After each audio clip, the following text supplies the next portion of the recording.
மதுபான அனுமதி பத்திர விவகாரம் முக்கிய புள்ளிகளுக்கு விழப்போகும் பேரிடி. ஒப்பந்தத்திற்கு முன்னரே கடன் செலுத்தலுக்கு நிதி ஒதுக்கிய அனுர தரப்பு. ஜனாதிபதி அனுரவிற்காக ஒதுக்கப்பட்ட நிதி தொடர்பில் விளக்கம். டிஜிட்டல் அமைச்சின் கடமைகளை பொறுப்பேற்ற ஜனாதிபதி. தேங்காய் விற்பனை கொள்ளை லாபம் ஈட்டும் சில்லறை விற்பனையாளர்கள். 2025 கனடாவில் உணவுப் பொருட்களின் விலை தொடர்பில் வெளியான தகவல். ஆம்னர் HD கனடாவின் இன்றைய முக்கிய செய்திகள். இலங்கை செய்திகள். மதுபான அனுமதி பத்திரம் வழங்குவதற்கு பரிந்துரை செய்த அரசியல்வாதிகளின் பட்டியல் விசாரணைகளின் பின்னர் வெளியிடப்படும் என அரசாங்கம் உறுதியளித்துள்ளது. மதுபான அனுமதி பத்திரம் வழங்குவது தொடர்பில் நிதியமைச்சு விசாரணைகளை முன்னெடுத்து வருவதாகவும், அனுமதி பத்திரம் வழங்குவதற்கு பரிந்துரைத்த அரசியல்வாதிகளின் பெயர் பட்டியல் அனைத்து மக்களுக்காகவும் நாடாளுமன்றத்தில் சமர்ப்பிக்கப்படும் என அரசாங்கத்தின் பிரதம கொறடாவும் அமைச்சருமான நலிந்த ஜெயதிச தெரிவித்துள்ளார். நேற்றைய நாடாளுமன்ற அமர்வில் கலந்து கொண்டு கருத்து தெரிவிக்கையிலேயே அவர் இதனை குறிப்பிட்டுள்ளார். மதுபான அனுமதி பத்திரங்கள் பெற்றவர்களின் பட்டியலுடன் அவர்களை பரிந்துரைத்த அரசியல்வாதிகளின் பெயர்களையும் முன்வைக்க வேண்டும் என நாடாளுமன்ற உறுப்பினர் ரோஹித அபேகுணவர்த்தன கோரியிருந்தார். இதன்படி ரோஹித அபேகுணவர்த்தனவின் கோரிக்கைக்கு பதிலளிக்கும் வகையில் அமைச்சர் நலிந்த ஜெயதிசவின் இந்த கருத்து வெளியாகியுள்ளமை குறிப்பிடத்தக்கது. சர்வதேச பிணைமுறை பத்திரங்களில் இருந்து பெற்றுக்கொண்ட கடன்கள் மோசடியானது என்று விமர்சித்த தேசிய மக்கள் சக்தி அரசாங்கம் இன்று ஒப்பந்தம் கைச்சாத்திடுவதற்கு முன்னரே கடன் செலுத்தலுக்கு நிதி ஒதுக்கியுள்ளது என ஐக்கிய மக்கள் சக்தியின் நாடாளுமன்ற உறுப்பினர் ஹபீர் ஹாசிம் தெரிவித்துள்ளார்.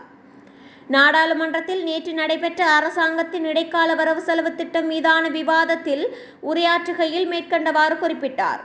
அவர் மேலும் உரையாற்றுகையில், தேசிய மக்கள் சக்தியின் நிர்வாகத்தின் முறைமை மாற்றம் எதனையும் எதிர்பார்க்க முடியவில்லை. பாரம்பரிய விவசாய முறைமை தவறு என்றால் கூட்டு விவசாய முறைமைக்கு செல்ல வேண்டும். அதேபோல் கைத்தொழில் துறை தவறு என்றால் அரச கட்டமைப்புடனான கைத்தொழில் துறைக்கு செல்ல வேண்டும். ஜனாதிபதியின் கொள்கை உரையிலும் தற்போது முன்வைக்கப்பட்டுள்ள இடைக்கால கணக்கறிக்கையிலும் மாற்றம் ஏதும் கிடையாது. பொருளாதார பிரதி அமைச்சர் இடைக்கால கணக்கறிக்கையை முன்வைத்தார். ஆனால் கோடிக்கணக்கில் நிதி ஒதுக்கப்படுவதற்கான அவசியம் மற்றும் செலவு முகாமைத்துவம் பற்றி சபைக்கு தெளிவுபடுத்தவில்லை. உண்மையில் சொல்வதாயின் முறைமை ஏதும் மாற்றமடையவில்லை. அனுரவே மாற்றமடைந்துள்ளார்.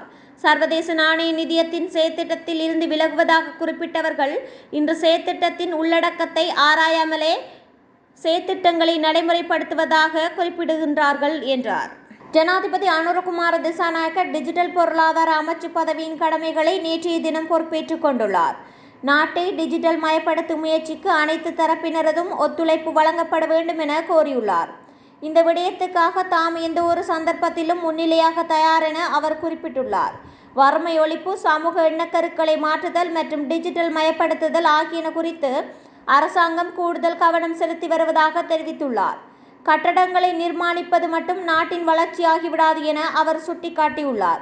டிஜிட்டல் பொருளாதாரத்தின் ஊடாக எதிர்வரும் 5 ஆண்டு காலப்பகுதியில் அரசாங்கம் $15 பில்லியன் வருமானத்தை ஈட்டுவதற்கு திட்டமிட்டுள்ளதாக தெரிவிக்கப்படுகின்றது.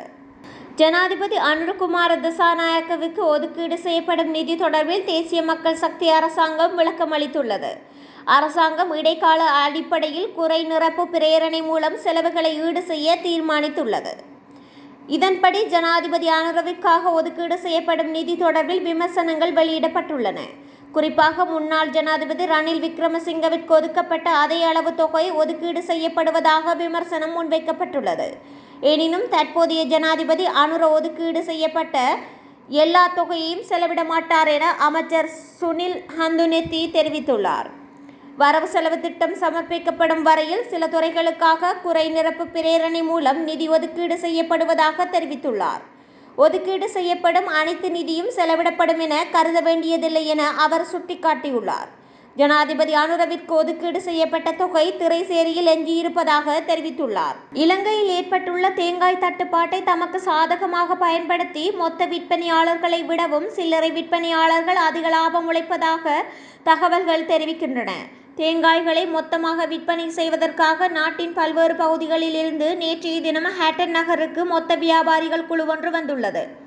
அந்த விற்பனையாளர்கள் ஒரு பெரிய தேங்காயை மொத்த விலையில் 160 ரூபாவுக்கு சில்லறை விற்பனையாளர்களுக்கு விற்பனை செய்தாலும் சில்லறை விற்பனையாளர்கள் அதிக லாபம் ஈட்டுவதற்காக ஒரு தேங்காயை 180 ரூபாய் தொடக்கம் 220 ரூபாய் வரை வெவ்வேறு சில்லறை விலையில் விற்றமை தெரிய வந்துள்ளது.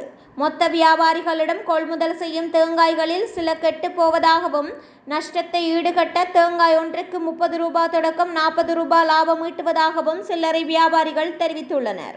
சில்லறை வியாபாரிகளின் இந்த மோசடியான லாபம் தொடர்பில் பொதுமக்கள் விசனம் தெரிவித்துள்ளனர்.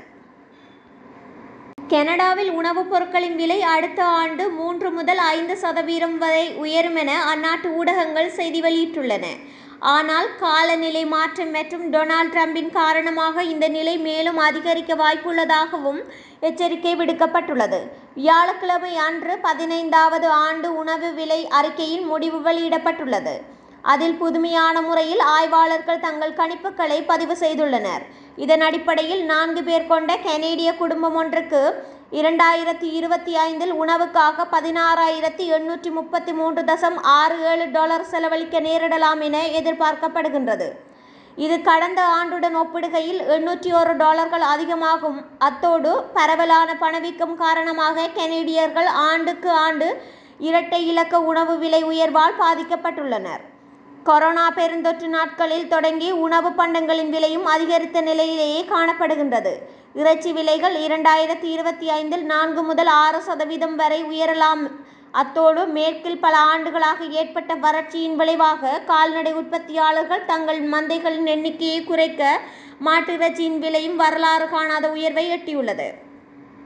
அத்தோடு கனேடிய டாலரின் மதிப்பு சரிவடைந்ததன் காரணமாக காய்கறி விலைகள் வேறு சில வகைகளை விட வேகமாக உயரக்கூடும் என எதிர்பார்க்கப்படுகின்றது. இது 2025 கனேடிய உணவு இறக்குமதியாளர்கள் வாங்கும் சக்தியை குறைக்கும் என்று எதிர்பார்க்கப்படுகின்றது.